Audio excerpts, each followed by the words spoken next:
வணக்கம். பிரேமி கிச்சனுக்கு உங்களை வரவேற்கிறேன். இன்றைக்கி நம்ம ஒரு ஈஸியான தக்காளி குருமா எப்படி பண்ணுறதுன்னு பார்க்க போகிறோம். இது ரொம்ப ஈஸியானது. நைட்டு டின்னருக்கெல்லாம் நம்ம செய்யலாம். ரொம்ப ஈஸியாக இருக்கும். அதிக நேரம் வேலை இல்லை, ஈஸியாக செய்திடலாம். இப்போ கடாய் சூடாகுது, கொஞ்சமாக எண்ணெய் விட்டுப்போம். அதுக்குள்ளே அரைக்கிறதுக்கு என்னென்னு பார்த்துப்போம். நம்ம சும்மா ஒரு கைப்பிடி தேங்காய், ஒரு 4 முந்திரி பருப்பு, இதை தான் நம்ம அரைக்க போகிறோம். தேங்காய் முந்திரி பருப்பு அரைஞ்ச அப்புறமா தக்காளியை போட்டு அரைக்கணும். ஃபஸ்ட்டு இப்போ எண்ணெய் காயுது.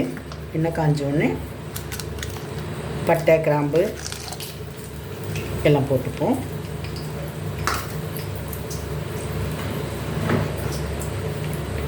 இந்த தேங்காய் அரைக்கிறதுலேயே கொஞ்சம் சோம்பு போட்டு அரைச்சிக்கணும். தேங்காயிலேயே.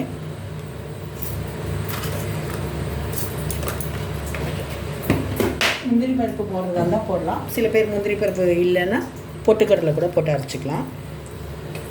இப்போ சூடாயிடுச்சு. இப்போ நம்ம ஒரு வெங்காயத்தை இப்படி நீல வாக்கில் கட் பண்ணி இதில் போட்டுப்போம். இது நல்லா வதங்கணும்.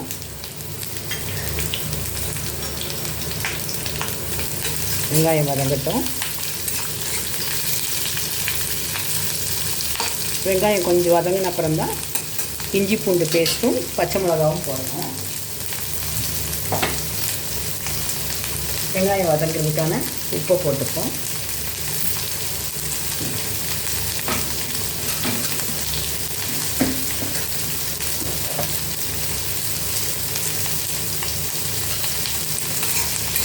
வெங்காயம் வதங்கட்டும். இஞ்சி பூண்டு பச்சை மிளகாய் இந்த மாதிரி அரைச்சி வச்சுருக்கேன். அது வெங்காயம் வதங்கின அப்புறம் தான் போடணும். கொஞ்சம் வெங்காயம் வதங்கட்டும், அப்போ தான் டேஸ்ட்டாக இருக்கும். பச்சை வாசனை போகணும். கொஞ்சம் வதங்கட்டும். அதுக்குள்ளே அரைக்கிறதுக்கு என்னென்னு பார்த்துப்போம்.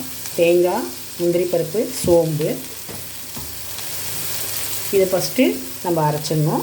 அரைச்சிட்டு அதுக்கப்புறமா தக்காளி போட்டு அரைக்கணும். தக்காளி மசாலா போட்டு அரைக்கணும். மிளகா பொடி எதாவது போட்டு அரைக்கணும். ஃபஸ்ட்டு இதை அரைச்சிடுவோம். வெங்காயம் ஓரளவுக்கு வதங்கிடுச்சு பட்டை கிராம்போடு சேர்ந்து. இப்போ நம்ம இஞ்சி பூண்டு பேஸ்ட்டும் பச்சை மிளகாவையும் போட்டுப்போம். இது ரொம்ப காரம் இருக்காது, கொஞ்சம் மைல்டாக தான் இருக்கும். பச்சை மிளகா உங்களுக்கு வேண்டிய அளவு போட்டுங்க. காரம் வேணும்னா நிறைய போட்டுங்க. காரம் கம்மியான ஒரு 2 மிளகா 1 மிளகா அப்படி போட்டுங்க. கொஞ்சமாக மிளகா பொடி போட போகிறோம். நல்லா வதங்கட்டும். இது வதங்கிறதுக்குள்ள நம்ம அரைச்சிடுவோம் மசாலாவை. தேங்காயும் முந்திரி பருப்பும் இப்படி அரைஞ்ச அப்புறமா நம்ம அதில் இந்த தக்காளியை போட்டுப்போம். தக்காளி எல்லாம் போட்டு திரும்ப அரைக்கணும். நல்லா பேஸ்ட்டாக அரைச்சிப்போம். நல்லா மை மாதிரி அரைச்சிடணும். தக்காளியை போட்டு அரைச்சிடலாம்.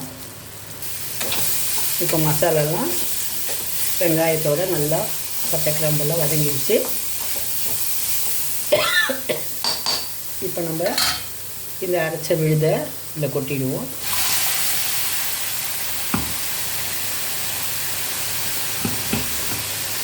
நல்லா பச்சை வாசனை போகணும்.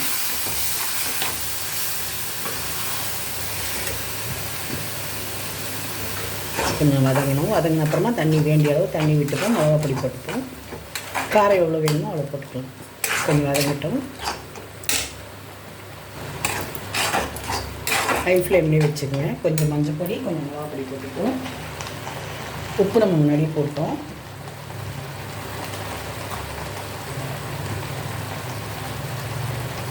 கொஞ்சம் போதும், ஏன்னா பச்சை மிளகா போட்டிருக்கோம், அதனால் காரம் கொஞ்சம் போதும்.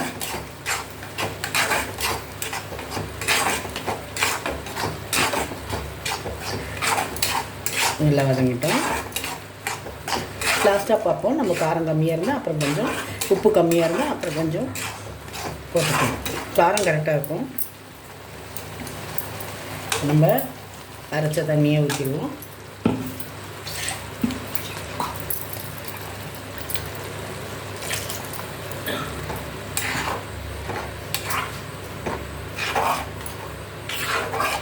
கொஞ்சம் ஆறிச்சுன்னா இது கெட்டியாகும். அதனால் கொஞ்சம் தண்ணி ஊற்றிப்போம்.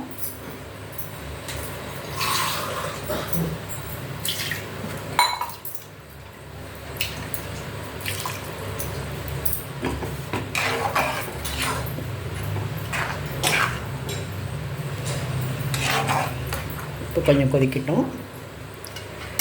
இந்த டைமில் நம்ம உப்பு காரம் எல்லாம் சரியாக இருக்கான்னு பார்த்துப்போம். சரியாக இருக்குது. கொஞ்சம் கொதிக்கட்டும்.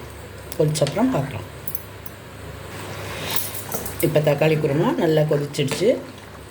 நல்லா நமக்கு குழம்பு ஊற்றி சாப்பிட்ற பதத்தில் இருக்குது பாருங்கள். இந்த மாதிரி பதத்தில் இருக்கணும். இப்போ நம்ம இந்த கொத்தமல்லியை மேலே போட்டுக்கலாம். புதினா இருந்தாலும் போட்டுக்கலாம். இன்னும் கொத்தமல்லி போட்டுக்கலாம். வாசனை இன்னும் நல்லாயிருக்கும். ஸ்டவ் ஆஃப் பண்ணிடலாம். ஈஸி தக்காளி குருமா இது. எல்லோரும் ட்ரை பண்ணி பாருங்கள். ரொம்ப நல்லாயிருக்கும். பிரேமி கிச்சன் எல்லோரும் சப்ஸ்கிரைப் பண்ணுங்கள், லைக் பண்ணுங்கள், ஷேர் பண்ணுங்கள். இந்த மாதிரி இட்லியோட தக்காளி குருமாவை எவ்வளோ பாருங்கள் சாஃப்டான, நம்ம வீட்டில் செய்த சாஃப்டான இட்லி. இந்த இட்லியும் தக்காளி குருமாவும் செய்து சாப்பிட்டு பாருங்கள். சாப்பிட்டு எப்படி இருக்குன்னு எனக்கு கமெண்ட் பண்ணுங்கள். சப்ஸ்கிரைப் பண்ணுங்கள், லைக் பண்ணுங்கள், ஷேர் பண்ணுங்கள். தேங்க்யூ. இப்படி இட்லியை வச்சுட்டு அதுக்கு மேலே இந்த தக்காளி குருமா ஊற்றி கலரில் ஊற்றி சாப்பிட்டு பாருங்கள். அவ்வளோ டேஸ்ட்டாக இருக்கும். எல்லாருக்கும் பிடிக்கும். குழந்தைங்களுக்கு ரொம்ப பிடிக்கும். உங்களுக்கு இது மாதிரி டிஃப்ரெண்ட்டாக செய்து கொடுத்தீங்கன்னா ரொம்ப இன்ட்ரெஸ்ட்டாக சாப்பிடுவாங்க. நீங்களும் இதே மாதிரி ட்ரை பண்ணி பார்த்து எப்படி இருக்குன்னு எனக்கு கமெண்ட் பண்ணுங்கள். தேங்க்யூ.